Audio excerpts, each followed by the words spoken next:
Ladies and gentlemen, please welcome former Navy SEAL and best-selling author of The Operator, Rob O'Neill.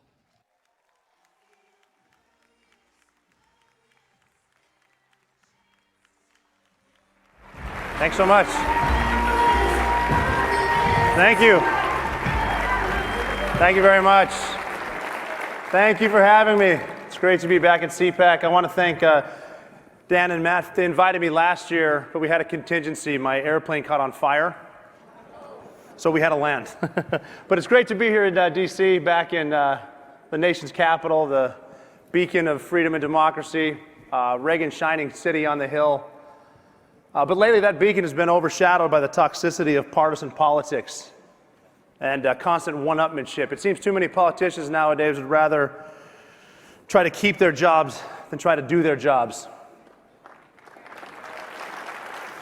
You know, on September 11, 2001, Al-Qaeda and Osama bin Laden didn't care which party the over 3,000 people they murdered were associated with. They didn't care if they were conservative or liberal or Democrat, Republican or independent. They didn't care what race, black or white, Latino or Asian. They didn't care much about religion. We had Muslims and Jews, Christians and atheists all die together on 9/11. All they cared about was one job: to kill Americans, kill as many Americans as they could. You all might find it interesting too that of the 23 operators that were picked, myself included, to go kill Osama bin Laden, the pilots and the air crew, we weren't picked because of our party affiliation. Politics didn't matter. All we cared about was performance. As SEALs, we were selected to the highest level based on our performance, and we had rules down to the step. Everything that we were doing, whether it was high altitude, high opening jumps out of airplanes, combat dives, or close quarters battle. We had our rules. We were communicating with each other, even if that meant we weren't talking. Just because you're talking does not mean you're communicating, and just because you're not talking doesn't mean you're not communicating. I'll give you an example. We would read off each other and communicate just based on how we went through a door, for example. I'm going to walk you through what an operator thinks without talking coming through a door. If you could imagine a door right here, and I would be the number one man pointing my gun at the door. There's a 2-man, a 3-man, and a 4-man right behind me, in order every single time, even though they're not saying it, based on what it looks like. The 1-man is thinking, I see a door, I don't see hinges, door opens, and click the fire, check the door, doors unlocked, wait for the signal.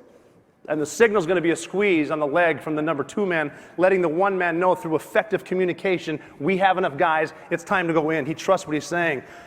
Once he gets the squeeze, it's open the door, outside foot comes in, clear my initial corner, inside foot forms off the walls, I start my initial sweep, we're to 6 feet off the door, I see a target, threat, engage, finish my primary sweep, a foot down my buddy's barrel, secondary sweep to the corner, middle of the room, click, safe, clear. Now, that is the kind of performance that we expect out of our operators, and performance is about constant improvement. It's always moving, it's adapting to the conditions on the ground, it's the realization that mistakes will be made. You're going to make mistakes, but don't dwell on them. You got to learn from them. You will fall down, but get up. Perfection will not be tolerated. Perfection is not expected. Another example, we used to sneak up on houses in Iraq and Afghanistan. We don't want to blow the whole thing up. We'll sneak in and pick the locks. We were creeping up into a house in Iraq in 2007, and I happened to be in the point man position. People inside started to move around. So now they're moving, but we're going after a high-value individual. We're not just going to back off. Now we are going to escalate the force, which we know how to do. So I called up a breacher, who was a methods of entry guy, and he decided he's going to put a bomb on the door that was a 7-foot charge of C6. Now, I'm assuming you've heard of C4. This is C6. And it looks like a big fruit roll-up. Same color and everything. And the way it works is you walk up there, and it's sticky on one side. You stick it to the thing. You put it on the door. You back away. Hit the magic button, boom, it blows up. Now, he's going to do this with both sets of hands, so his weapon is slung, so I'm going to be his security guy. So we're going up there. Again, this is a story about failure. You will fail. As we're doing this, I'm holding security on the door, which opens like this. The hinges are on that side, so he's putting the bomb there. My boss, who was one of the best SEALs with whom I've ever served, he came up to observe, get situational awareness, not to micromanage. And that's when he put his elbow right on the doorbell. Yeah, so it's like, bing! And then he doesn't want to move his elbow because of the inevitable bong. Now, the breacher was right about here at this point, And he can't yell at him because that's his boss. So he just goes. Now, he's fiscally conservative and he doesn't want to waste the taxpayers' money, so he just starts rolling the bomb back up. Now, I'm standing right here at this time, and I do not want to be here anymore. This is a very dangerous spot now. Al-Qaeda will shoot right through the door, and bullets go through a lot of stuff. I don't want to be a part of that equation. I'm thinking about how to get us out of there. The door opens, and I'm face to face with the damn terrorists we're looking for. So he and I share a very awkward, huh? Oh, yeah, right. So we grab him and threw him down. My buddy and I put handcuffs on him. I have my knee in the small of his back, and I look at my boss and go, well, shit, let's just do that every night. So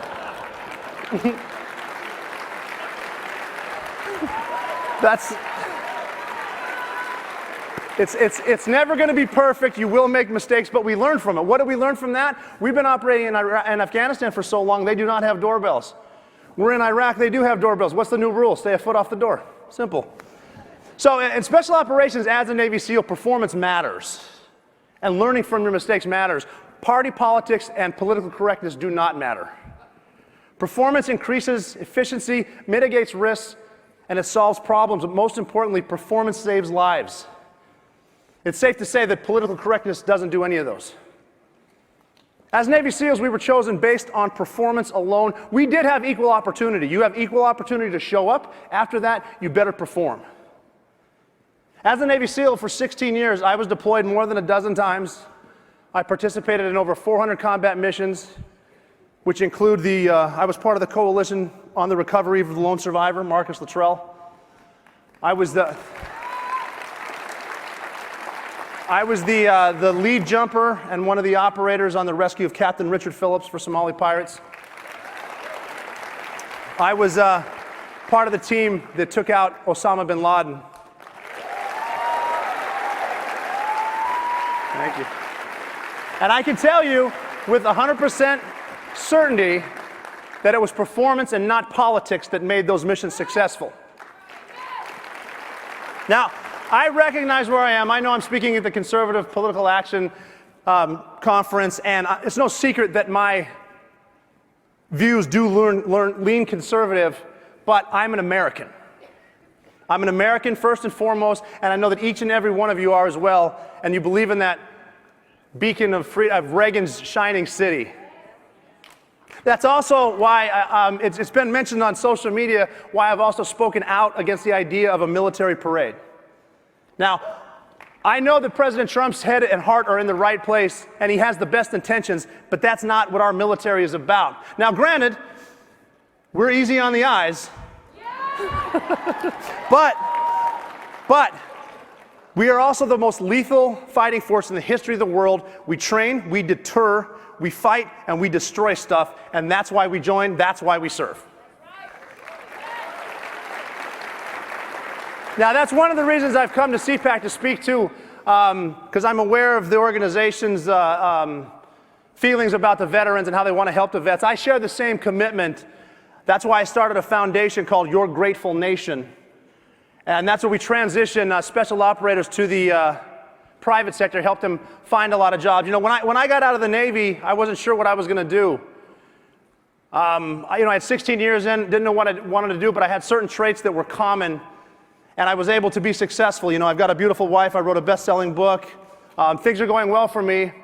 You know, sure, I was a SEAL getting out, and I served with some badass dudes, but it's like, how does someone in HR department read my resume? It's like, yeah, you killed a lot of terrorists. You're perfect for accounts payable.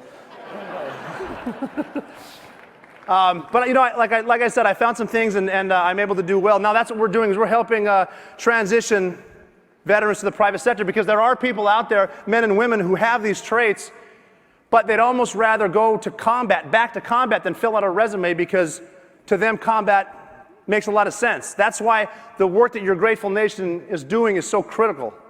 We mentor and train special operations vet and partner them with private sector, in the private sector, to continue on their career path. It gives them a second career. I'm going to share with you some of Your Grateful Nation's success stories. John DuPont began his military career in 1995 as a military police officer, and he worked narcotics and demolition military working dogs. He was a handler. As a senior Special Forces weapons sergeant, He spent 5 years as a combat diver, which is serious stuff, a lot of things going on with diving, and he joined the 7th Special Forces Group and has over a decade of missions in Central and South America, and went on to serve in Afghanistan, where he was actually in a gunfight in 2008, where he was wounded and was awarded the Purple Heart. John has a PhD in leadership and organizational management. He transitioned from active duty in 2015 and went on to complete his doctoral coursework and dissertation defense. John became a Your Grateful Nation Fellow, and in November he joined Hamilton Business Solutions as Chief Operating Officer.